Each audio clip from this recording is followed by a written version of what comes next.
Have you ever walked into a restaurant and, the smell of roasted garlic and sizzling butter hits you? You're just incredibly hungry. And then suddenly the host approaches. Oh, yeah. And you realize your entire English vocabulary has just completely evaporated from your brain. Exactly. It's like you know the language, you use it at work every single day. But standing right there, you somehow forget how to say the word water.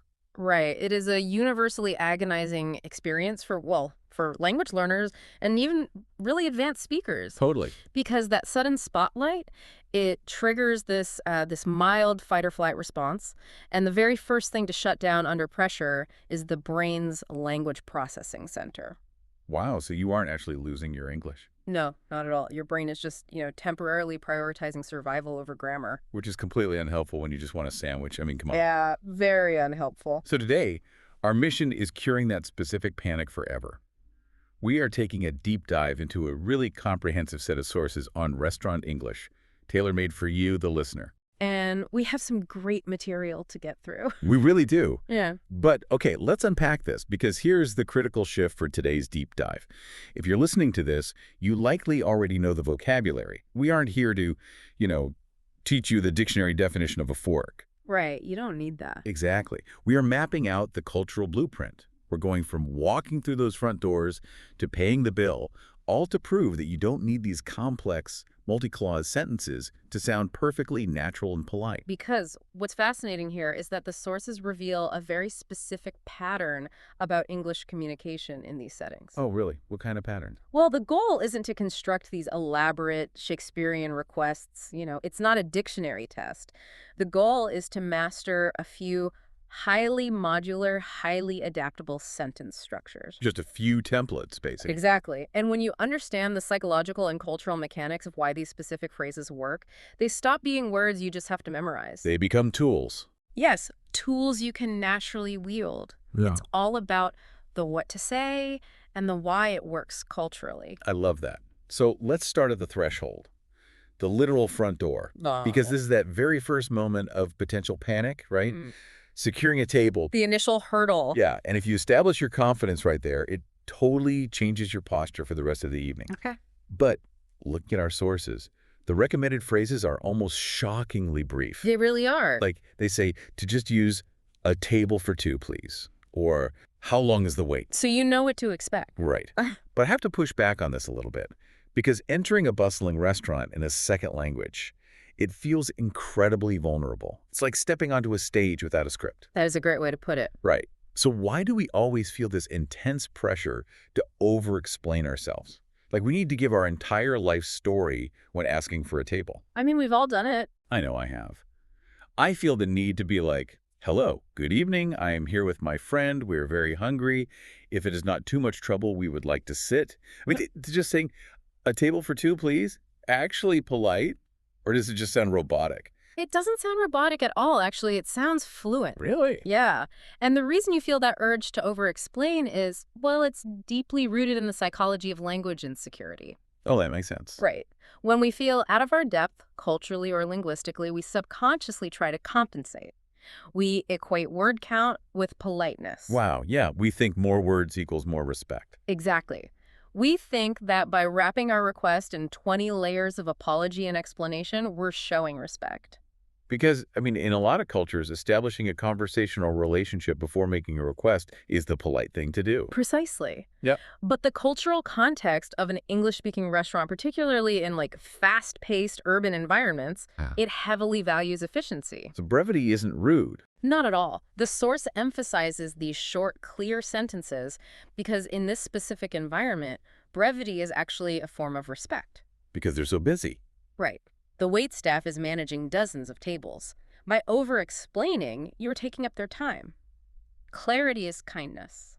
Clarity is kindness. Okay. Okay, I like that, but there has to be a line between being efficient and just, barking orders at a host. Oh, absolutely. And that is where the mechanics of the word please come in. Just that one word. Just that one word. The source shows how adding please at the end acts as a sort of linguistic shock absorber. A shock absorber. Yeah, think about it. If you just walk in and say, a table for two, that directness is a bump in the road. It feels like a demand. Right, it feels a bit aggressive. But adding please instantly absorbs the jolt. It softens the shortest, most direct statement into a really gracious request. That completely smooths out the impact. And I noticed the sources also recommend asking, how long is the wait? Rather than just, standing there helplessly if the place is packed. Which a lot of people do. They do. And that seems like a small thing, asking about the wait.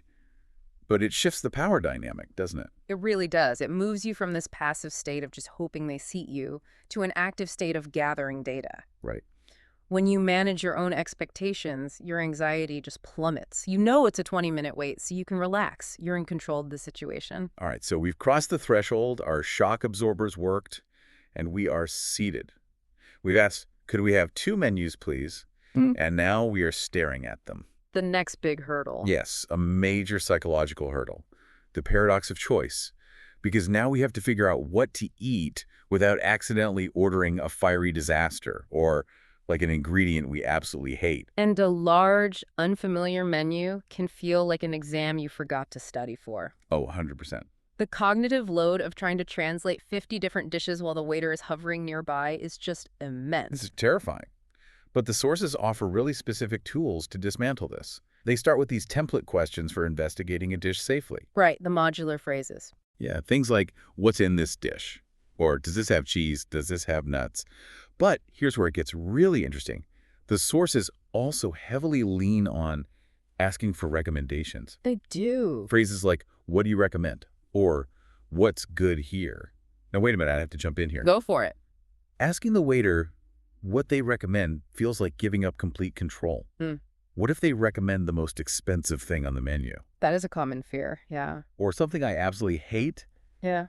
How is handing over my agency like that a good strategy? Well, see, it's not about surrendering your agency at all. It's about conversational judo. Conversational judo. Okay, explain that. You aren't committing to buying what they suggest. You're just shifting the conversational burden. Think about the cognitive load we just mentioned. Yeah, the mental translation burnout. Right. When you try to construct a complex question about a menu item, your brain is working in overdrive. But if you ask one simple, memorized forward question, what do you recommend? You completely flip the dynamic. Oh, I see. You make them do all the heavy lifting. Exactly. Suddenly, the waiter is the one speaking. They are explaining the popular chicken pasta, the specials, the flavors. You just get to step back, listen, and process the language at your own pace. And just nod and look interested. Yes, you can respond with a very low effort, that sounds good, or I'll try that, which is exactly what the source suggests. Or even just, what else? Right. It creates a highly natural, dynamic interaction with almost zero grammatical effort on your part. It makes you look incredibly fluent because you are navigating a back and forth dialogue, but you only had to throw the ball once. Exactly. And regarding your fear of getting something you hate, or say the spice factor, that is where those template questions come in. The boundaries. Yes, the source frames them as establishing boundaries. Does this have dairy? Is this dish spicy? Can you make it less spicy? You are establishing the parameters of the recommendation. Which is so much better than what a lot of people do, right? Which is playing culinary roulette. Oh, the point and pray method. Yes. Because you're afraid of making a grammar mistake. So you just stay totally silent, point at a random word on the menu, smile, and hope what arrives is actually edible. Which entirely defeats the purpose of going out to enjoy a meal. Totally. The source emphasizes these phrases are fundamental tools for self-advocacy. You are the customer. Communicating your boundaries, like simply saying, I don't eat spicy food, is not an imposition. Yeah. It is vital information the restaurant needs to do its job. It's a great reframe. Okay, let's transition then from gathering information to the moment of truth. The actual ordering process. The main event. You've cracked the menu code, you know what you want. But how you ask for it completely dictates the entire energy between you and the server. And this is where we see the most significant cultural friction for language learners. The sources are incredibly specific here. First, buying time. Because if the server approaches and your brain is still translating the appetizers, you don't want to just stare blankly or just say, wait. Definitely don't just say wait. Right. You use the phrase, could we have a few more minutes, please? Much better. And then when you are actually ready, we get to the core ordering structures. Yeah. The absolute pillars of restaurant English. Yes, the big two. I'd like the chicken sandwich, please. Or I'll have the vegetable pizza, please. Two very distinct, totally essential phrases I would like and I will have. But the source points out a massive, very common mistake. that learners make here. Oh, the give me mistake. Yeah, saying, give me a burger or give me water. When I read that, I genuinely cringed. It is harsh. It sounds like a movie villain demanding a ransom. Yeah. Give me the cash. But this raises an important question.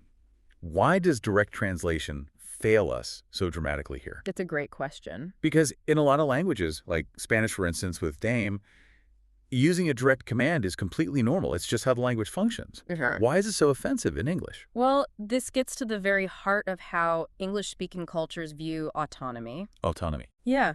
In many Western English-speaking societies, individual autonomy is highly prized. When you use an imperative like give me, you are issuing a direct command. Linguistically, you are stripping the other person of their autonomy and ordering them to perform a task for you. Wow. So you're treating them like a vending machine. I press the button, you dispense the water. Precisely.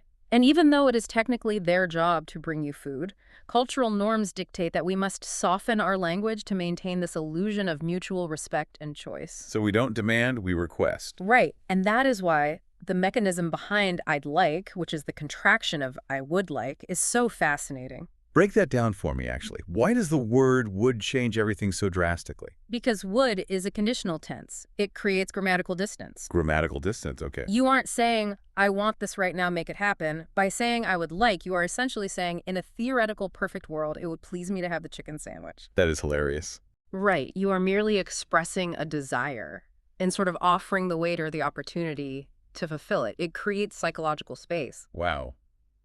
We are creating an alternate hypothetical reality just to avoid telling another human being what to do. That is exactly what polite English is. It's all about indirectness. And the same goes for I'll have, which is short for I will have. Right.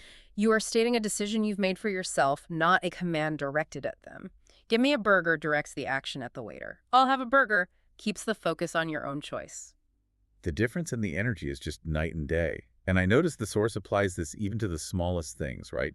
Like drinks or adding to an order. Absolutely. Like you could just point to your empty glass and grunt water, maybe in a loud casual pub that works. But the source advises using the complete sentence. Can I get some water, please? Or can I get some extra sauce, please? Because relying on grunts and single words, sure, it might get you the water, but it robs you of the practice. Yeah, you lose the rep. Using that full, softened sentence structure, can I get, it builds your muscle memory. It also establishes a very respectful dynamic. Waitstaff mirror the energy they receive. That makes total sense. If you project polite, culturally attuned language, you will almost always receive better, friendlier service. It elevates the interaction from a transaction to a connection. Okay, so you've ordered perfectly. You used your conditional tenses. You've protected the waiter's autonomy. You feel incredibly fluent. You're doing great. But then, real life is messy. The plate arrives, and they brought you the wrong dish. The nightmare scenario. We need to talk about troubleshooting. Because for a language learner, the idea of complaining is just terrifying. It really is the ultimate test of language confidence. The fear of confrontation combined with the fear of making a grammatical mistake, it usually leads to people just silently eating food they didn't even order. Which is miserable. Yeah. So according to the source, if you're just missing a tool, it's easy. You just use the template, can I have a spoon, please? Right, you just swap in fork, knife, whatever. Exactly. Yeah. But when it's a wrong order, the source suggests saying, excuse me, I ordered a vegetarian pizza. I think this is not my order. A great phrase. And for spice surprises, it suggests, excuse me, this is too spicy for me. But I have to ask about the tone here. Okay.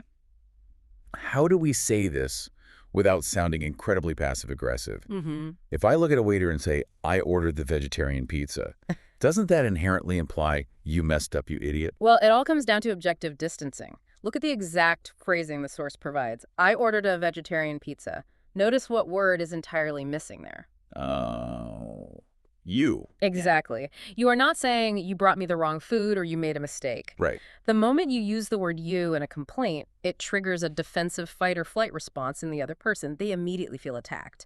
But by saying I ordered X, you're simply stating an objective historical fact. It's just a neutral truth out there in the universe. Yes, and following it up with I think this is not my order softens it even further. So I think. Exactly. By adding I think, you are leaving room for doubt. It's as if you and the waiter are solving a puzzle together. Like, I ordered vegetables, but there is chicken on this plate. How curious. That's so clever. It completely removes the confrontation. It takes all the heat and emotion out of it, and it's the exact same mechanism for the spice issue. This is too spicy for me. Notice it's not. The chef put too much chili in this. Or this food is objectively bad. Right, it's too spicy for me. It is a statement of your personal, subjective experience. No one can argue with your personal experience, and importantly, no one loses face. That is so key. It invites the waiter to step in and offer a solution like, oh, bringing you some yogurt or a different dish rather than forcing them to defend the kitchen. It is just brilliant conversational strategy. And then finally, the grand finale, the exit strategy, asking for the bill. The final transition of power in the meal. The sources keep this incredibly straightforward. Can I have the bill, please? Or, if you're in the U.S., can I have the check, please? Yep, very simple. And then they emphasize establishing the payment method up front, like, can I pay by card, or cash, or phone? Why is it important to ask that before they even bring the little leather folder? Practicality and managing expectations. Really? Yeah, because in many parts of the world, cash is still king, or specific credit card networks just aren't accepted. By asking, can I pay by card, before the transaction even begins, you avoid the incredibly awkward scenario of having a bill you literally can't settle. Oh, that makes sense. Again, it's about eliminating unknowns to reduce your cognitive load. So what does this all mean? Let's step back and look at this entire journey. From walking through the front doors to pulling out your credit card. We started by asking how to cure that universal panic of losing your vocabulary. What is the ultimate takeaway from all these sources? The ultimate takeaway is that successful, confident communication in English isn't about memorizing every obscure culinary term. You really don't need to know the English word for every herb in the sauce. Thank goodness. Right. True fluency in this context is about mastering a small handful of polite, highly adaptable frameworks. Does this have? It's realizing that language isn't just a list of words. It's a system of social cues. Exactly. And I really want to emphasize to you, the listener, why mastering this specific system matters so much. When you internalize these few templates, when you understand why adding please acts as a shock absorber, or why using the conditional would protects autonomy, you completely remove the cognitive load of translating grammar on the fly. You stop standing there sweating, calculating verb conjugations while the waiter taps their pen. Which frees up your brain's processing power. It really does. It frees your mind to actually do what you came to the restaurant to do. You can taste the food. You can absorb the ambiance. You can engage in meaningful conversation with the people sitting across from you. You stop merely surviving the interaction and you begin actually experiencing the meal. Stop surviving and start experiencing. I think that perfectly encapsulates the goal here. We saw how completely changing a direct command, like that villainous give me, into a grammatically distanced request like I would like, entirely alters how you are perceived. It changes the energy from a demand to a collaboration. It shifts the entire dynamic of the room. Yeah. It really does. And it leaves me with this thought for you to mull over as we wrap up today. We've just spent this entire deep dive analyzing how linguistic softening and grammatical distance can de-escalate tension and build respect with a waiter. Right. How might applying this exact same strategy alter the dynamics in other high-stress areas of your life? Think about your workplace. Think about your emails. Well, that's a great point. If you were negotiating a salary or trying to manage a difficult colleague, what happens if you stop using direct imperatives and start using conditional distancing? If a simple I would like can transform a restaurant order into a pleasant, mutually respectful interaction, what else could it transform in your daily life? It's a profound tool. The psychology of autonomy doesn't stop at the restaurant doors. Absolutely not. Well, that wraps up our exploration of these sources. We highly encourage you to take these templates and practice them out loud, just as the material recommends. Get the muscle memory working so that the next time you smell that garlic and butter, your brain knows exactly what to do. Until next time, happy dining and keep learning.